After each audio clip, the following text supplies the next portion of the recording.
afternoon. I'm Chad Dion Lassiter. I am the Executive Director of the Pennsylvania Human Relations Commission. Welcome again to another Sunday edition of PHRC Speaks, Fair Housing in the 21st Century. I'm excited because not only do we have a wonderful guest, but he's also a dear colleague of mine. We're inviting Dr. Charles A. Gallagher to our show. He's a professor of sociology. He's the chair of the Department of Sociology and Criminal Justice at Salle University. And he's the author of Rethinking the Color Line, Readings in Race and Ethnicity. I have the book here. We're going to make it available on our PHRC website, an amazing book. Charles, welcome to PHRC Speaks. Thank you, Chad. Thank you for the plug for the book, too. I appreciate it. No doubt, no doubt. It's good to see you. You're looking well. Thank you.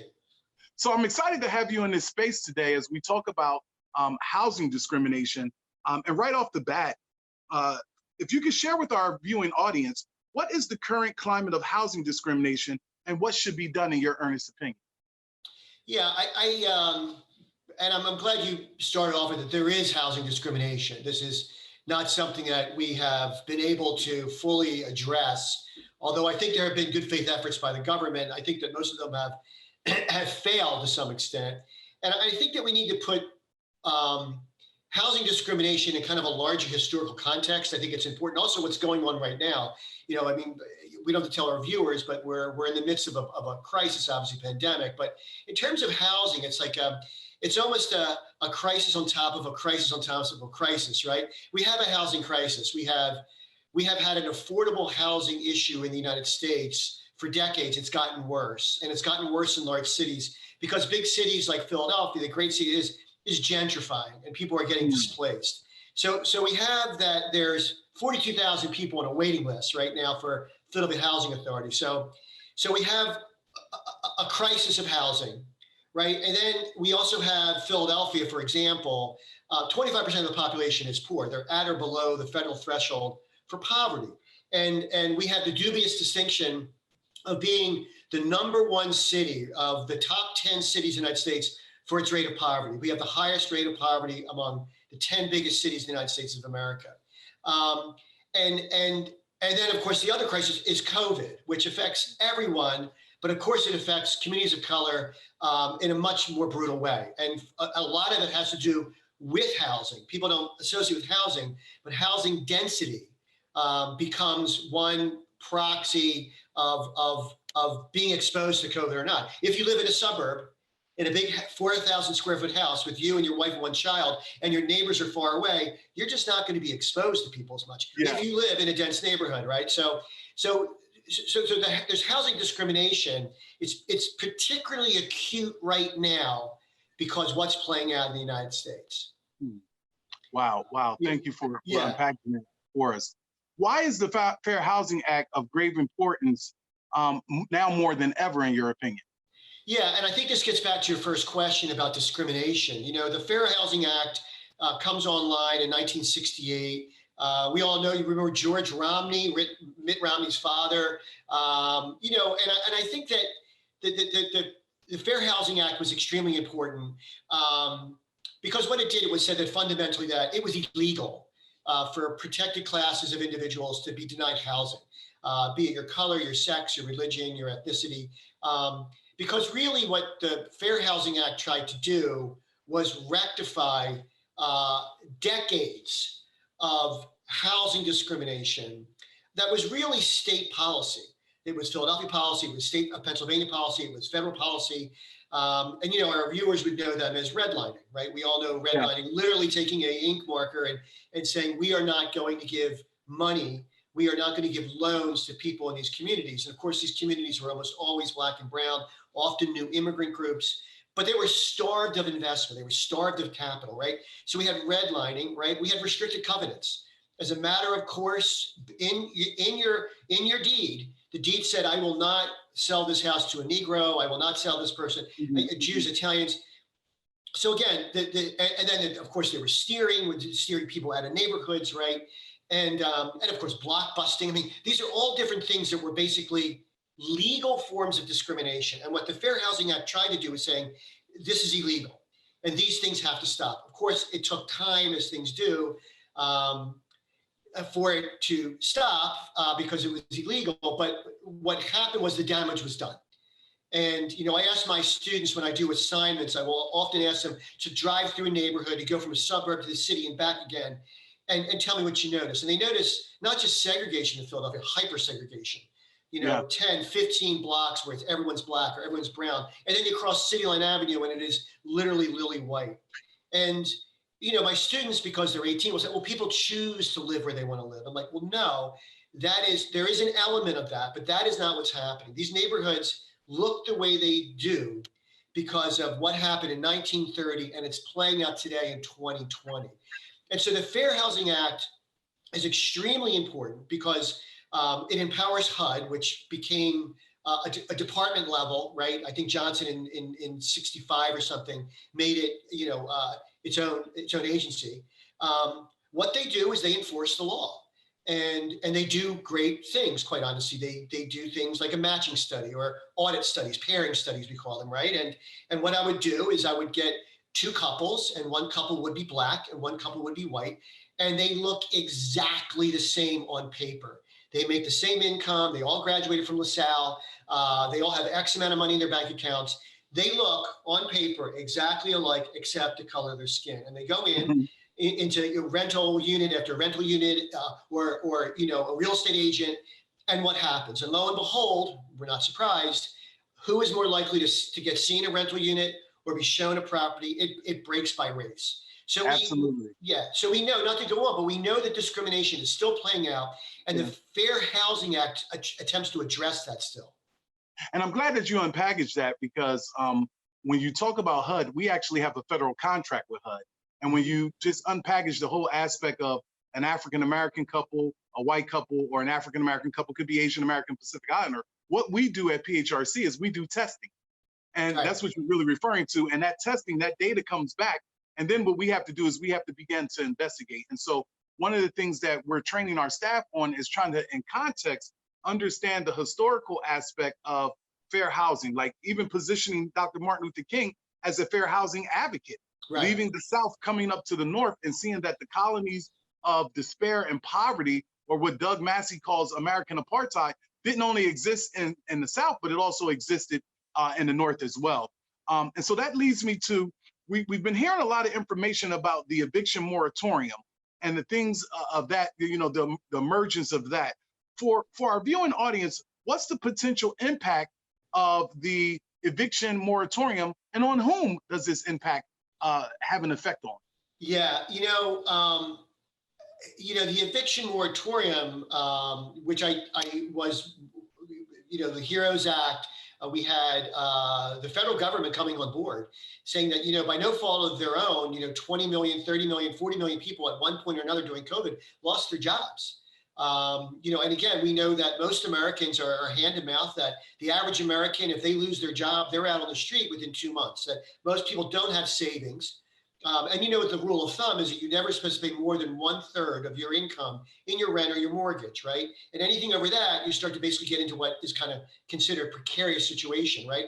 So we have now, we have millions of Americans, tens of millions of Americans, I think the number is now 40 million Americans, that are on the brink of being evicted because they cannot pay their rent. And they're in situations where, do I keep on my electricity? Do I feed my children? Do I buy medicine for my father? These are the brutal decisions that people have to make. And the eviction moratorium is like, I didn't cause the COVID. It's not my fault. I'm a hard worker. I'm going to be homeless, right? Unless someone steps in. And so what, in its simplest form that people need to understand, the eviction moratorium is simply that. We hit a pause button on realtors collecting rents. And now, obviously, realtors have bills also, right? And people that own, and most realtors don't own, 70, 90, 100 properties, or they own a few properties, right? And so the idea has been, and this is done in Europe, we can look at best practices elsewhere. What we do and what the federal government can do is basically deficit spend. State governments can't do that. They have to have a balanced budget. The federal government can run debt. And what you say is that we are going to pay some percentage, 50% of the rent to our realtors, and ask them maybe to eat the rest, but we're going to basically we are going to pay people's rent until we get out of this COVID. We're going to pay them to stay home or they're unemployed, so they have to stay home. Yeah. But there's different ways to go about it. So the idea is just simply that, is that, you don't kick someone out of their house or their apartment. And you realize in Philadelphia, that the number of people renting, I think it's 70% of people in Philadelphia rent. So we're talking about a lot of people that are going to be out on the street. And how is society served by having mass evictions? And no one is served by this. Wow. And one of the things that we're always mindful of is the impact of not just the housing discrimination, but what you stated.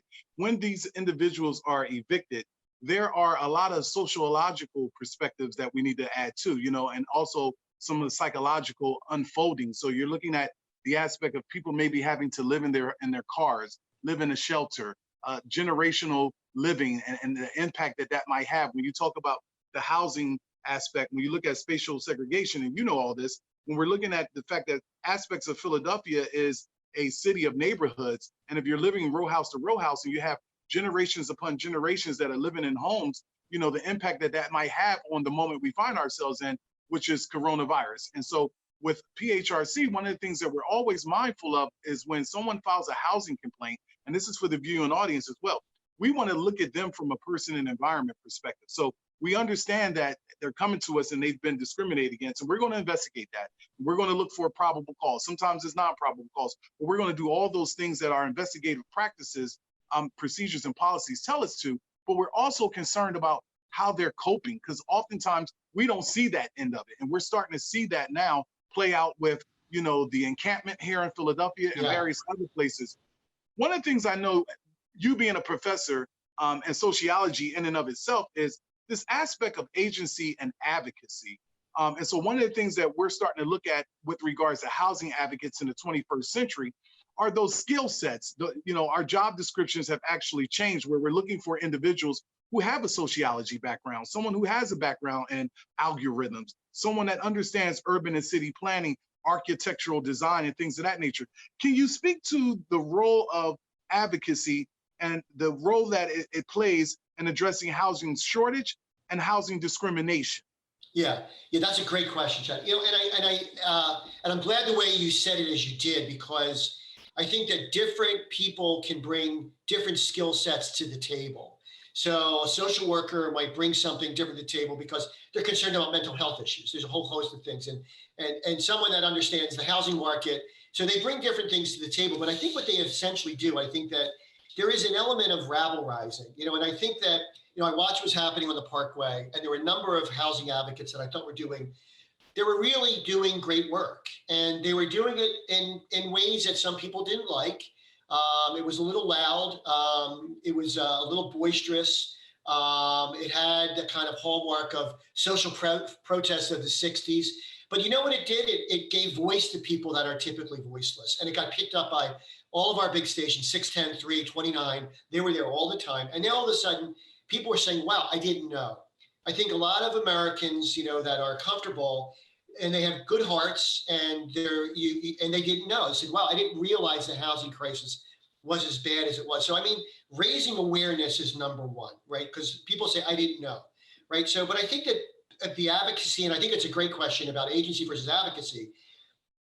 I think that what I'm seeing, or the advocates, what makes for good advocacy is to remember, what is the playbook? The playbook is to constantly enforce the rights of tenants, right? So if there is a tenant, right, to raise awareness that we have 5,700 homeless people in Philadelphia. When I tell my students that, they're like, you're kidding me. That's a big number, 900 on the street alone, right? That's a huge number. And how do we basically hold our politicians accountable, right? For what are we going to do about low-income housing? And a big complaint, and it's partially true, that a lot of advocates were bringing up what was taking place on the Parkway, was that Philadelphia Housing Authority has many, many units that are not being utilized. Now, Wow. Some of them are in disrepair. I get that. Some of them have to be brought up to code. But the idea is that how do you basically put pressure? How do advocates put pressure on government agencies to move forward, to not get caught up in the red tape? How do you say, just to your point before, how do you give people the ability to bring forward cases of discrimination where they, and that is important. And you're at the state level. I mean, at the federal level, unfortunately, HUD has had its budget cut by 15%. And not only that, the what was it called? The affordability. President Obama put it forward. It was to push municipalities to make sure they were following the law, but then also tell us how you're going to try to rectify 80 years of having policies that segregated people, right? Well, that went away. Our HUD Secretary, Ben Carson, didn't enforce anything, and they cut the budget for HUD. So it's falling to people, sadly, like you, folks at the state level, and then folks at the city level. And we all know the cities are poor. I mean, cities just don't have the coffers. So, there's many things you can advocate. And of course, what you can always do is you can litigate. The fact is people can bring suit, against either people that are discriminated against or the city of Philadelphia or the state of Pennsylvania. I'm not saying anyone should sue you, Chad, but I'm saying, though, that within the toolbox of how you get the attention of the state to address this form of inequality, inequity. No, that's very important, simply because on multiple levels, I think that we can be doing more in that space, right? Like, even against the backdrop of the executive order from President Trump that doesn't take effect until November 27th, there were several colleagues that I had lined up to come and talk about the whole aspect of, affirmatively furthering, the Fair Housing Act and looking at all of these challenges. And a lot of people said, not right now, Chad. We've had prior guests on the show, civil rights icon and fair housing icon, Stella Adams. We've had our very own in our backyard. We've had Angela MacGyver, who's a housing advocate and expert in Philadelphia. But a lot of people were just like, I don't want to touch it. And the reality is, even against the backdrop of the executive order, an agency like PHRC, we have to dig our heels in and simply say, based on our Pennsylvania Human Relations Act, our statute calls us to a higher level of not humanity, but a higher level of the law. And we have to make sure we do the things for the citizens of the Commonwealth. That leads me to the aspect of when we're looking at ethical ambition, when we're looking at, qualities and characteristics. In your opinion, what are the qualities and overall characteristics of a fair housing advocate? And the back part of that is, what do we need to do to make sure that we have people who actually have these qualities and these characteristics? Yeah, there are certainly, like I said, skill sets that one could bring. Someone could have an MBA or a JD or a PhD or go through training, right? Go through the kind of training. I think that at its core is what I think that I can't speak for all housing advocates or people that are interested in social justice and social equality as I am. But I think that at its core, it starts with a single idea. And the single idea is that, if you believe this, and I do believe this, that everyone has a right to housing. It is not a privilege, it is a right. And I think that there are people that look at I also believe, I'll be on record, I believe everyone has a right to health care. And what I'm saying isn't radical. All we need to look is Canada and Germany and France, countries that look a lot like us, that have figured out a way, and I don't care if it's single payer or whatever it is, we have figured out a way to say that if you're a citizen of this country, you have health insurance. You want to buy better health insurance? Wonderful, you can do that, but everyone is covered. I think the same too. I've spent a lot of time in Europe, and the reality is that there is just a safety net. And again, I don't want to poke at holes at this administration, but they're fraying the safety net where everything is privatized. There is no public. So public housing is anathema. They don't believe in it. And I think that this would start the conversation, because I think a lot of people would come at the problem to solve it differently. But I think the fundamental idea is that everyone deserves a roof over their head. In a country as wealthy as we are, we can think about how we spend a federal dollar, and we can put the millions of people, right? It's supply and demand. There is such a demand for low-income housing, and the supply is a pittance. There's a need of 10 million, and there's only 7 million houses, whatever the numbers are. But these are, I think, I heard one time, and I think it's true. I think a budget is an ethical document. The question of how you choose to spend money and on whom. And I think that a lot of people would probably come the way I was raised, right? You take care of your young, you take care of your old, and you take care of folks by no fault of their own have found themselves basically in a very hard situation. And that's what's happening right now with housing. And in particular in Philadelphia, it's galling to see what's happened, like with the Community Reinvestment Act, which really was a good thing because banks were underserving brown and black communities, and they had to do X% in there to basically for federal guidelines. Well, now what's happened, where what started off as a good plan is now about gentrifying neighborhoods. You Wow. know, Grace Ferry and Point, I mean, neighborhoods that are basically coming back, and that's great. But who's buying those neighborhoods? Wealthy white folks. Again, more displacement of people at the bottom of the socioeconomic hierarchy. So, I mean, I think the starting point for a lot of people is people have a right to housing. How do we make that happen? Yeah, yeah, and you're absolutely right when you look at it from that perspective that it's a human right, it's a fundamental right. And now what we find ourselves looking at is when we look at LaSalle University, University of Penn, Drexel, and all the gentrification that has happened and displaced populations, most of those buildings are now empty because of coronavirus. Right. You know, so we Yeah. displaced people, and we fail to realize that from a humanity standpoint, these people had mores, they had norms, they had culture. And, you know, I think about when I was a graduate student at the University of Penn, and a mutual colleague of you and I, Dr. Walter Palmer. And Walt talked about being a member of the Black Bottom and how the bookstore in W.E.B. Du Bois College House and some of the high rises were where someone actually lived. Well, those very high rises now, those fortresses of privileges, those halls of power are actually empty. They're empty. Yeah. No one's on campus. So we have to be able to reconcile that as well. We could spend all day with this next question, right? It's not just the work of Massey, it's not just the work of Ronstein in The Color of Law. It's a lot of your work. It's a lot of the work of multiple others, the great sociologist W.E.B. Du Bois. But can you just share with our viewing audience the impact of structural racism on housing, or structural and systemic racism on housing policies, or wherever you want to take us on this Sunday?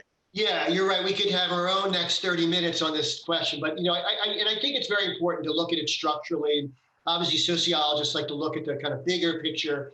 And you know, I think the housing situation we find ourselves in now, and I think it's also tied to intergenerational transfers of wealth. The kinds of things I talked about earlier, redlining, restricted covenants. You know, what it did, it created the big white way, and the big white way is the suburbs. And, you know, we had an enormous amount of white flight out of Philadelphia at one time, second, and then third, and then fourth, and fifth largest city. As we shrunk, it was white folks leaving for Lower Merion and Cherry Hill, and you get the idea, right?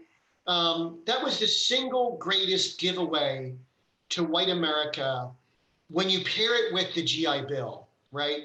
And what it did, you could buy that house for $30,000, which is now worth $500,000. And when grandma dies, that money goes to the children, and it's life-changing, right? Mm-hmm. And not only that, you moved into an area where the schools were brand new, and the schools had swimming pools and 40 AP classes, and they had teachers that were skilled in their area, right? That's what took place in the 50s, and we're paying for it now. And those neighborhoods, you know, if you're the trifecta for real estate, right? If you're in a very, very good school district, if you're on a regional rail line, and there's a high walkability index, can you walk and get a cup of coffee, or you're dry cleaning? Those neighborhoods are completely almost unaffordable for most people. So what happened to Black America in the 50s, 60s, and 70s in housing kind of shut them out from neighborhoods, right, that are the places where you want to put your kids in public school today. And again, that's an asset that is transferable, that house, right? You know, and also on layered on top of that was, when did certain groups get their foot on the first rung of the occupational mobility ladder, right? You know, cops, I grew up in Philly, I'm fourth generation, I grew up with Rizzo. You know, if you were Black and brown in the United States of America, really, you weren't getting into a union, and you weren't getting a job on the factory floor. You were relegated to a handful of jobs that were, for the most part, low wage. So it's hard to invest in your children when you're really struggling. So these are the kind of structural issues we see yesterday, and it's why our neighborhoods, why are some so poor and disenfranchised now? So that structural element is just so important. And unless we address the deeply ingrained structural inequalities, we're just going to keep repeating this every generation. Wow. And I'm actually, you know, born and raised in Philadelphia as well. several generations, but you harken me back to my great uncle who worked at Bud's. Oh, yeah. And, he used to always come home and, my mom and my grandmother and his wife, my grandmother and his wife were sisters. And he would always just talk about things of working in a factory, and then other family members that were able to, pull our family out of poverty That's great. by working at not only Bud's, but also working at the post office and things of that nature. As we're coming to a close, we do word association here at PHRC, and it's sometimes hard to capture this next phraseology in one word. But one word that comes to mind when you hear the term fair housing. Ha! Okay, what word comes to mind when I think of fair housing? What word comes? Oxymoron comes to mind, I think, a little bit, and I think maybe aspirational. Long way to go. These aren't one words. I'm sorry. So yeah, fair house. So I guess the word fair housing. Yeah. It's a great question. I guess I want to believe. Maybe I'll say, I don't want to say optimistic because I'm not right now. Yeah, aspirational, I guess maybe is a word. Okay. And then the last question is more of a personal question from me to you, because I've known you for over a decade, not just in the space of you and I appearing on Fox News local in Philadelphia, but just admiring you also from afar. After all of these years, what drives you? Yeah, that's a great question. I think what drives me is that, I was instilled with a very strong belief in equality and equality of outcomes, that everyone has and should have the right to self-actualize, that people should have the opportunity. And also that certainly I'm aware of my white privilege. I grew up in a working class neighborhood in Philadelphia, in Overbrook Park. My mom is still in the row house I grew up in. But there was privilege, even within my, working class background. There were privileges that white folks got, and I came to realize that. And I think that how do we create really a just society? That I want to be part of the people that are working to expand opportunity for everyone. The pie, doesn't have to be a zero-sum game, right? Your win is my loss. The pie can expand. And I think everyone, disgruntled white folks right now that are feeling certain things, they don't need to be excluded. They can be included in growth, and so can everyone. So I think it was kind of the way that I was raised, that I have a deep sense of like equality and equity and providing opportunity for everybody. Yeah. Well, as we end, there's one thing that you did not know, but you're going to know now. From afar, you've helped me understand that it's important to break away from ethnocentrism and you don't lose your cultural identity. So for a long time, being a product of the African-American community, before I went to Penn, my undergrad was at Johnson C. Smith University. And then my home church, which is still my church after 48 years of my life, is Triumph Baptist Church. So I always was socialized to think that suffering only happens on my side of the color line, not from a victimization perspective, but it was when I became a leader with Operation Understanding in 2007, I was in Senegal, but I also was in Yad Vashem. And then once again, before you and I met, I had heard about you, and not just you, but multiple others. And so when I walked into PHRC, I walked in understanding that housing also impacts rural whites and not Absolutely. and not the stereotypical trailer park, right? But rural whites who are discriminated as well. And so I want to end by letting our viewing audience know on this Sunday that though I'm the executive director of PHRC, I'm always a student because I just want to be a better human being, and I want to be it for everyone, not just